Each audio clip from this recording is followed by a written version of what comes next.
Welcome to In Focus with Silvana Pavlovska, broadcasting from Melbourne, Australia, on this day, 20th of April, 2024.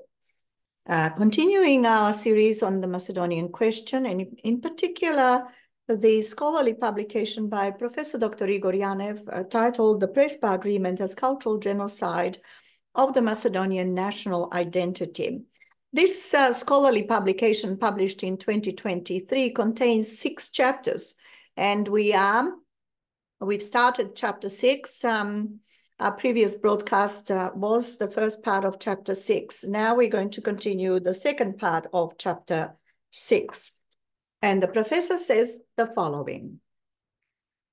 Among other politically relevant aspects that were not fully realized by the Security Council, that is the United Nations Security Council, was that Macedonia, at the time of admission to the UN, 1993, even didn't have an army. They did not have an army or military potential to be a threat to any country. Our research showed that in 1993, the Macedonian army hadn't had any sufficient budget for military uniforms and basic equipment and weaponry. On the other side, Greek army and security forces were so much stronger that they could very easily occupy a defenseless Macedonian territory practically in a couple of days, says the professor. Analyzing the situation, even from that simple set of facts regarding a distribution of powers, it appears that the UN Security Council in 1993 missed the basic information or perspective and made entirely wrong assumptions, and therefore created a bad resolution.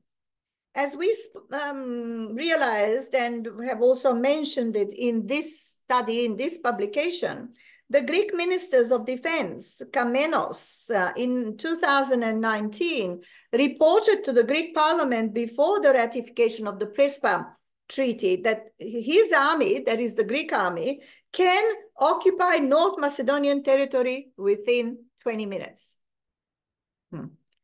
That's what this person, the Minister of Defense, Kamenos, said in 2019, that they can occupy Macedonia and its territory within 20 minutes. Shortly after the ratification of the treaty, this is in 2019, frightened Macedonian government actually made a military deal with the Hellenic Republic that the sky over Macedonia will be guarded by the Greek Air Force. This is unbelievable. I'm going to read this again in case you didn't hear me properly. So, shortly after the ratification of the treaty, the PRESPA agreement, the frightened Macedonian government actually made a military deal with the Hellenic Republic that the sky above Macedonia will be guarded, they say, guarded by the Greek Air Force. What is a foreign country Air Force doing above the country of Macedonia? What are they doing in the sky? How can a government give authority or approval for a foreign government military to be so-called guarding or protecting Macedonia and its sky? It seems to be more like what the minister had said, Kamenos, in 2019. They can actually occupy or invade Macedonia in a matter of 20 minutes. Amazing stuff. Amazing. So taking these facts into consideration, says the professor, there were never any threats from the Republic of Macedonia to the Hellenic Republic. I think it's the opposite, isn't it? They're flying. The Greek military, Air Force and whatnot, have got full control of the Macedonian sky. Okay, so what does that tell us? With respect to the fabricated name problem, in quotes, problem, it should also be noted that in Greece exists only one Macedonia, but 3 administrative regions, and that the name of the UN member candidate Republic of Macedonia was not the same as those administrative local names. In addition, the name Republic of Macedonia, it is apparently different from the name of antique Kingdom of Macedonia that existed in the period before Christ. As we concluded, the name of the state, the Republic of Macedonia, could not be linked legally to any so-called historical rights, time-sensitive and arbitrary categories, nor could have any impact on the territorial rights of states or affect any obligations of either state. However, a disgrace or blame for the most event or elements surrounding the groundless dispute creation in the UN history should not be solely on the UN Security Council in 1993 or the UNGA.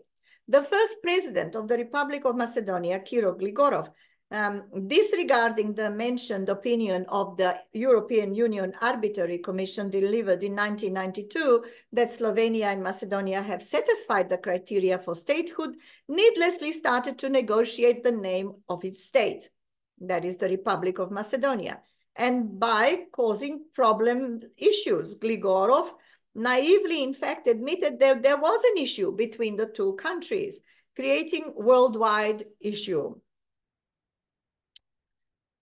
It beggars belief. President Gligorov, unprepared, came to the United Nations in 1993 and hadn't objected to the imposition of the disgraceful provisional denomination of FYROM, but demonstrating once again a fundamental lack of knowledge of international law. Well, if he didn't have the knowledge, he would have had people who were advising him, like lawyers or others who are experts on international law, like the professor himself. People surrounding Gligorov also didn't understand or know that disputes over the state's name cannot exist between 2 states under any circumstances in international law. So they didn't know, he didn't know. Where are all the brains gone? Apparently, Gligorov and his team hadn't any essential understanding of the basic concepts and principles of international law, particularly pillar principles such as non-interference in domestic jurisdiction and sovereignty or independence. Beggars belief, if you ask me. I'd be interested in your opinion. During the presidency of Kiro Gligorov, among other odd things, it has been inappropriate in Macedonian Ministry of Foreign Affairs to use the term as negotiations for that so-called difference, since Gligorov and the Macedonian governments never actually admitted that they were negotiating in a negotiation process with other states over the state's or national name. And Macedonian diplomats were instructed only to use vague names, yes, such as talks or discussions instead of negotiations, as sort of a cover-up, and the policy of denial. By policy of replacing or muddling through basic terms, government gave false impression that they were not negotiating the ID mainly for local usage. But it was tactics of short duration, since in the interim agreement with Greece signed in 1995, Macedonia explicitly accepted to negotiate, in quotation, negotiate with Greece as it was agreed in the text of the treaty. Has anybody got any marbles in their head over there? Seems not. Yeah, surprisingly, even the treaty was signed in 1995. Macedonian Ministry of Foreign Affairs and government continued to argue that it was inappropriate to use the word negotiations and a dispute instead of the term difference. Macedonian Ministry of Foreign Affairs and all public in Macedonia was unaware that 2 additional conditions for the UN membership were imposed in this process. Furthermore, that's also unbelievable. How can it be so? How can they be not aware? I mean, can they not read?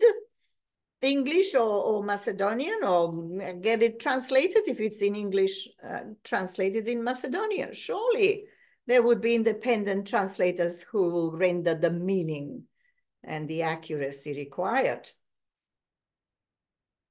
Furthermore, even after the revelation of these discriminating conditions, no one in Macedonia knew or understood that those were illegal conditions. As was explained to me, says Professor Dr. Igor Janev, one condition was the prosperous denomination, in quotes, the former Yugoslav Republic of Macedonia, or FYROM, that in fact couldn't serve as a legal ID outscope the UN. Second preposterous condition placed before Macedonia, or rather the FYROM, was mandatory negotiations with the adversary state over the national ID, meanwhile using only this graceful provisional denomination until Greece was satisfied with the new national ID. Wow. Macedonian government hadn't grasped that in order to satisfy Greece's national ID had to be completely nullified erga omnes, and that in nullification they had to participate. They didn't have to do anything. Only had they known, only had they consulted others who knew about international law and the United Nations Charter and all sorts of other important decisions made by the Council of the courts of the United Nations and their decisions. Yeah. So, not only that there couldn't legally exist disputes or difference between states regarding the state's name, but blackmails of that magnitude could not be justified under any circumstances, particularly since membership requirement was to possess basic judicial capacities featured by sovereign subject. Therefore, the so-called historical issues concerns served as a groundless justification and a trap for naive and ignorant Macedonian politicians. Shockingly, even after Gligorov's presidency, all the subsequent Macedonian governments also couldn't figure out or grasp that Macedonia was admitted in the United Nations as a nameless state, a state without a name, delicta omissions by UN, and blindly pursued with senseless negotiations. This point, the Macedonian leaders, in fact, have never questioned the decisions of others, nor learned that the states do not have an exclusive right over the state's name. In addition, the state's name, 1, cannot be imposed or deprived. 2, cannot be subject of theft. 3, cannot be subject of negotiation or contract or generally any regulation or imposition by other external instruments or acts from other governments or bodies. In addition, the change of the state's name could not affect any change of its rights or duties with respect to the other state's territory, nor have any effects on its own territory obligations or be interpreted as conferred rights or duties. Furthermore, the state's name change couldn't create any implications with respect to its own history, nor a history or historical implications with respect to other states and their sovereign rights. Therefore, says Professor Igor Janev, it is plausible to derive that all Macedonian governments and politicians from the very beginning of the creation of the Macedonian modern independent state, that is 1992 to 1993, to the present day, fundamentally could not learn or comprehend sovereign rights, and that they were completely played out by Greece and the international community, considering them as allies with good intentions. Are they? The Macedonian population thinks otherwise. Yeah, so That was part 2 of chapter 6, conclusions and some recommendations by Professor Dr. Igor Janev as part of his scholarly publication, The PRESPA Agreement as Cultural Genocide of the Macedonian National Identity.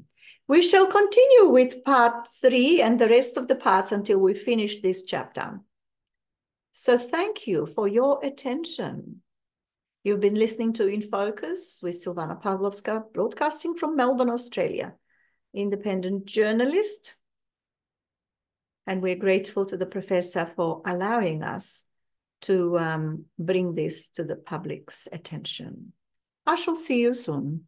Bye for now.